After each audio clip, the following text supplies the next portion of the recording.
जल्दी दोबारा आ रहा है तो उसका नोटिफिकेशन दी शर्तां की होणगीਆਂ ਫਰੈਸ਼ਰ ਅਤੇ ਕੱਚੇ ਅਧਿਆਪਕਾਂ ਵਲੰਟੀਅਰ ਅਧਿਆਪਕਾਂ ਦੇ ਲਈ ਕਿੰਨੀਆਂ ਅਸਾਮੀਆਂ ਹੋਣਗੀਆਂ, ਕੀ ਡਿਵਾਈਡੇਸ਼ਨ ਹੋਏਗੀ, ਕੀ ਰੂਲ ਹੋਏਗਾ ਤੇ ਉਸ ਦੇ ਬਾਰੇ ਆਪਾਂ ਚਰਚਾ ਕਰਦੇ ਹਾਂ। ਤਾਂ ਪਹਿਲਾਂ ਆਪਾਂ ਦੇਖਦੇ ਹਾਂ ਇਸ ਦੇ ਬਾਰੇ ਕੀ ਹੋਏਗਾ। ਤੋ ऑनलाइन एप्लीकेशन जो कि www.educationrecruitmentboard ਤੇ ਅਪਲੋਡ ਕੀਤੀਆਂ ਜਾਣਗੀਆਂ, ਜਿਸ ਦਾ ਨਵਾਂ ਪੋਰਟਲ ਇੱਕ ਤਿਆਰ ਕੀਤਾ ਜਾਏਗਾ, ਨਿਊ ਪੋਰਟਲ ਜਿਸ ਦੇ ਵਿੱਚ ਨਿਊ ਰਜਿਸਟ੍ਰੇਸ਼ਨ ਦੀ ਆਪਸ਼ਨ ਹੋਏਗੀ, ਜਿਸ ਤੋਂ ਉੱਤੇ ਕਲਿੱਕ ਕਰਦਿਆਂ ਨਾਲ ਹੀ ਆਪਾਂ ਆਪਣਾ name, father name, date of birth, category ਅਤੇ ਆਪਣੀ ਜੋ ਕਿ ਮੋਬਾਈਲ ਨੰਬਰ, ਈਮੇਲ ਆਈਡੀ ਭਰਦਿਆਂ ਦੇ ਨਾਲ ਆਪਾਂ ਰਜਿਸਟ੍ਰੇਸ਼ਨ ਕਰ ਸਕਦੇ ਹਾਂ। ਰਜਿਸਟ੍ਰੇਸ਼ਨ ਕਰਨ ਉਪਰੰਤ ਜੋ ਕਿ ਫੋਟੋ ਸਿਗਨੇਚਰ ਅਤੇ ਉਸ ਦੀ ਫੀਸ ਵਗੈਰਾ ਉਹ ਸਭ ਹੀ ਪੋਰਟਲ 'ਤੇ ਹੀ ਅਪਲੋਡ ਕੀਤੀ ਜਾਵੇਗੀ। ਤੋ ਇਸ ਦੀ ਇੰਸਟਰਕਸ਼ਨ ਦਿੱਤੀਆਂ ਗਈਆਂ ਹਨ। ਉਸ ਤੋਂ ਬਾਅਦ ਆਪਾਂ ਦੇਖਦੇ ਹਾਂ ਹੋਰ ਕੀ ਇਸ ਦੇ ਵਿੱਚ ਹਨ। ਇਸ ਦੇ ਬਾਰੇ ਆਪਾਂ ਅੱਗੇ ਪੜ੍ਹਦੇ ਹਾਂ। ਇਸ ਦੇ ਵਿੱਚ ਆਪਾਂ ਨੂੰ ਪਹਿਲਾਂ ਦਿਖਦਾ ਹੁੰਦਾ ਹੈ ਕਿ ਇਸ ਦੀ ਤਨਖਾਹ ਕਿੰਨੀ ਹੋਏਗੀ। ਤਾਂ ਅਦਾਇਗਯੋਗ ਰਕਮ ਦੇ ਬਾਰੇ ਗੱਲ ਕਰਦੇ ਹਾਂ। ਚੁਣੇ ਗਏ ਉਮੀਦਵਾਰਾਂ ਨੂੰ ਪੰਜਾਬ ਸਰਕਾਰ ਵਿੱਤ ਵਿਭਾਗ ਦੇ ਪੱਤਰ ਨੰਬਰ, ਹਾਂਜੀ ਤੁਸੀਂ ਪੱਤਰ ਨੰਬਰ ਦੇਖ ਰਹੇ ਹੋ 7/42/2020, ਹਾਂਜੀ ਤੇ 5 ਮਿਤੀ 17/7/2020 ਅਨੁਸਾਰ ਦਿੱਤੇ ਗਏ ਪੇ ਸਕੇਲ ਅਨੁਸਾਰ 25,500 रुपये प्रति महीना, हाँ जी 25,500 रुपये प्रति महीना एंटिटी, हाँ जी एंटिटी पोस्ट ਤੇ ਦਿੱਤਾ ਜਾਏਗਾ। ਅਤੇ ਇੱਕ ਕੰਡੀਸ਼ਨ ਹੋਰ ਵੀ ਹੈ ਇਸ ਦੇ ਵਿੱਚ, ਜੋ ਕਿ ਪੱਤਰ 4/10/2016, ਹਾਂਜੀ 4/10/2016 ਜੋ ਰਾਹੀਂ ਕੀਤੇ ਗਏ ਉਪਬੰਧਾਂ ਅਨੁਸਾਰ 3 ਸਾਲ ਦਾ ਪਰਖ ਕਾਲ ਵੀ ਹਾਂਜੀ ਪਰਖ ਕਾਲ ਸ਼ੋ ਕਰਦਾ ਹੈ। 3 ਸਾਲ ਦਾ ਪਰਖ ਕਾਲ ਹੋਏਗਾ, ਜਿਸ ਦੇ ਵਿੱਚ 3 ਸਾਲ ਪਰਖ ਕਾਲ ਕੰਪਲੀਟ ਹੋਣ ਤੋਂ ਬਾਅਦ ਜਿਹੜੀ ਤਨਖਾਹ ਦਾ ਵਾਧਾ ਵੀ ਹੋਏਗਾ ਅਤੇ ਉਸ ਨੂੰ ਰੈਗੂਲਰ ਮੰਨਿਆ ਜਾਏਗਾ। ਪਰਖ ਕਾਲ ਤੱਕ ਉਸਦਾ 25,500 ਮਹੀਨਾ ਦਿੱਤਾ ਜਾਏਗਾ। ਉਸ ਤੋਂ ਬਾਅਦ ਤਨਖਾਹ ਵਿੱਚ ਵਾਧਾ ਹੋਏਗਾ ਅਤੇ ਰੈਗੂਲਰ ਮੰਨਿਆ ਜਾਏਗਾ। ਤੇ ਉਮਰ ਸੀਮਾ ਦੀ ਆਪਾਂ ਗੱਲ ਕਰਦੇ ਹਾਂ। ਉਮਰ ਸੀਮਾ ਕੀ ਹੋਏਗੀ ਤੇ 1/1/2021 ਨੂੰ, ਜੋ ਕਿ 1/1/2021 ਤੋਂ ਇੰਪਲੀਮੈਂਟ ਕਰ ਰਿਹਾ ਹੈ, ਉਮਰ 18 ਤੋਂ 37 ਸਾਲ ਦੇ ਦਰਮਿਆਨ ਹੋਣੀ ਚਾਹੀਦੀ ਹੈ। ਜਨਰਲ ਕੈਟਾਗਰੀ, ਓਪਨ ਕੈਟਾਗਰੀ ਦੇ ਲਈ 18 ਤੋਂ 37 ਸਾਲ ਦੇ ਦਰਮਿਆਨ ਹੋਣੀ ਚਾਹੀਦੀ ਹੈ। ਤੋ ਅੱਗੇ ਗੱਲ ਕਰਦੇ ਹਾਂ ਇਸ ਤੋਂ ਪਿਛੜੀ ਜਾਤੀ ਅਤੇ ਅਨੁਸੂਚਿਤ ਜਾਤੀਆਂ ਬਾਰੇ। ਉਹਨਾਂ ਨੂੰ 5 ਸਾਲ ਦੀ ਛੂਟ ਦਿੱਤੀ ਗਈ ਹੈ। 5 ਸਾਲ ਦੀ ਛੂਟ ਮਿਲਾ ਕੇ 37 + 5 42 ਸਾਲ ਤੱਕ ਉਹ ਆਪਣਾ ਜੋ ਕਿ ਭਰ ਸਕਦੇ ਹਨ।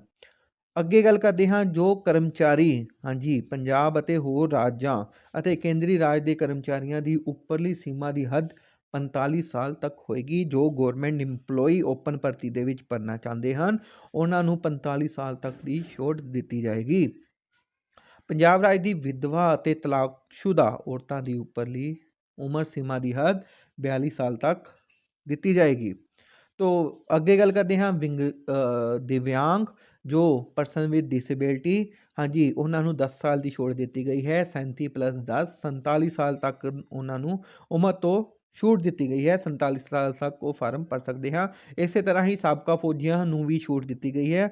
ਉਹਨਾਂ ਦੀ ਉਮਰ, ਹਾਂਜੀ ਉਹਨਾਂ ਦੀ ਉਮਰ ਅਤੇ ਜੋ ਸੇਵਾ ਉਹਨਾਂ ਨੇ ਫੌਜ ਦੇ ਵਿੱਚ ਕੀਤੀ ਹੈ ਉਸ ਤੋਂ ਘਟਾਉਣ ਤੋਂ ਬਾਅਦ ਉਹਨਾਂ ਨੂੰ ਵਿਚਾਰਿਆ ਜਾਏਗਾ ਅਤੇ ਜੇਕਰ ਉਹ ਸ਼ਰਤਾਂ ਪੂਰੀਆਂ ਕਰਦੇ ਹਨ ਉਹਨਾਂ ਨੂੰ ਵਿਚਾਰ ਅਧੀਨ ਲਿੱਤਾ ਜਾਏਗਾ। ਤੋ ਇਸ ਦੀ ਫੀਸ ਕੀ ਹੋਏਗੀ, ਫੀਸ ਦੇ ਬਾਰੇ ਆਪਾਂ ਦੇਖਦੇ ਹਾਂ। ਜਨਰਲ ਕੈਟਾਗਰੀ ਅਤੇ ਹੋਰਨਾਂ ਕੈਟਾਗਰੀਆਂ ਲਈ 1000 ਰੁਪਈਆ, SC ST ਲਈ 500 ਰੁਪਈਆ ਅਤੇ ਸਾਬਕਾ ਫੌਜੀ ਜੇਕਰ ਤਾਂ ਖੁਦ ਹਨ ਤਾਂ ਕੋਈ ਫੀਸ ਨਹੀਂ, ਜੇਕਰ ਡਿਪੈਂਡੈਂਟ ਹਨ ਤਾਂ ਜੋ ਵੀ ਟਰਮ ਐਂਡ ਕੰਡੀਸ਼ਨ ਪੰਜਾਬ ਸਰਕਾਰ ਵੱਲੋਂ ਦਿੱਤੇ ਜਾਂਦੇ ਹਨ ਉਹ ਉਹਨਾਂ 'ਤੇ ਲਾਗੂ ਹੋਣਗੇ। ਤੋ ਅੱਗੇ ਆਪਾਂ ਗੱਲ ਕਰਦੇ ਹਾਂ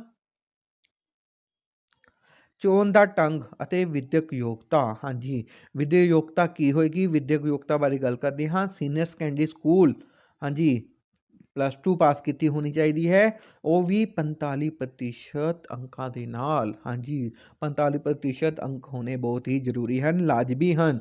ਕੋਈ ਛੂਟ SC BC ਜਨਰਲ ਨੂੰ ਸਭ ਇਕੁਅਲ 45% ਨੰਬਰ ਹੀ ਮੰਗੇ ਗਏ ਹਨ। ਦੂਜੀ ਸ਼ਰਤ ਹੈ ਡਿਪਲੋਮਾ और certificate in nursery teacher education programme, हाँ जी NTT DECE और ECCE, हाँ जी जो कोई भी कोर्स का नाम है वो NCT तो मानता प्राप्त होना चाहिए है। गवर्नमेंट ऑफ ਇੰਡੀਆ ਭਾਰਤ ਸਰਕਾਰ ਵੱਲੋਂ NCERT ਤੋਂ ਮਾਨਤਾ ਪ੍ਰਾਪਤ ਹੋਣਾ ਚਾਹੀਦਾ ਹੈ।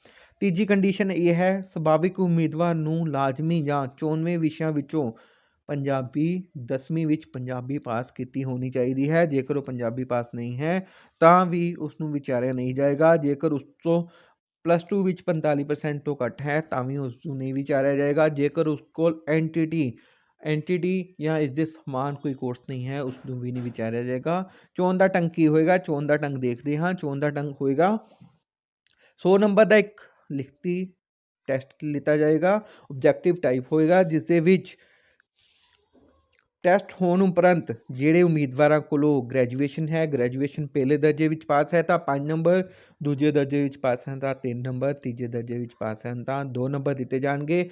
ਉਸ ਤੋਂ ਬਾਅਦ ਜੋ ਮੈਰਿਟ ਬਣੇਗੀ ਇਹਨਾਂ ਅੰਕਾਂ ਨੂੰ ਜੋੜ ਕੇ ਉਸ ਨੂੰ ਹੀ ਫਾਈਨਲ ਮੈਰਿਟ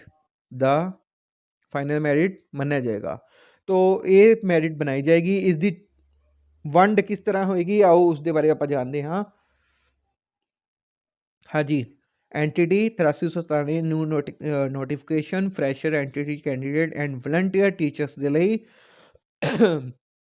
ਜਨਰਲ ਦੀਆਂ 3272 ਪੋਸਟਾਂ ਹੋਣਗੀਆਂ।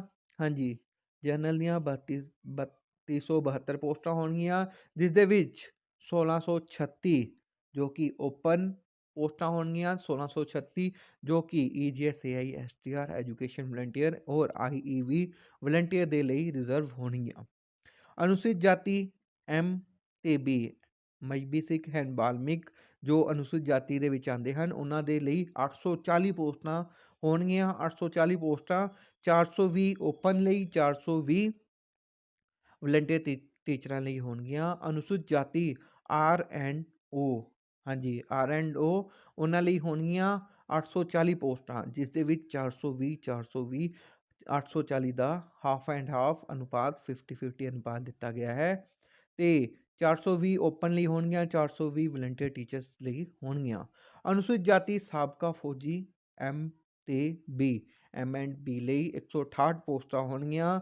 84 ਪੋਸਟਾਂ ਓਪਨ ਲਈ, 84 ਹੀ ਕੱਚੇ ਅਧਿਆਪਕਾਂ ਦੇ ਲਈ।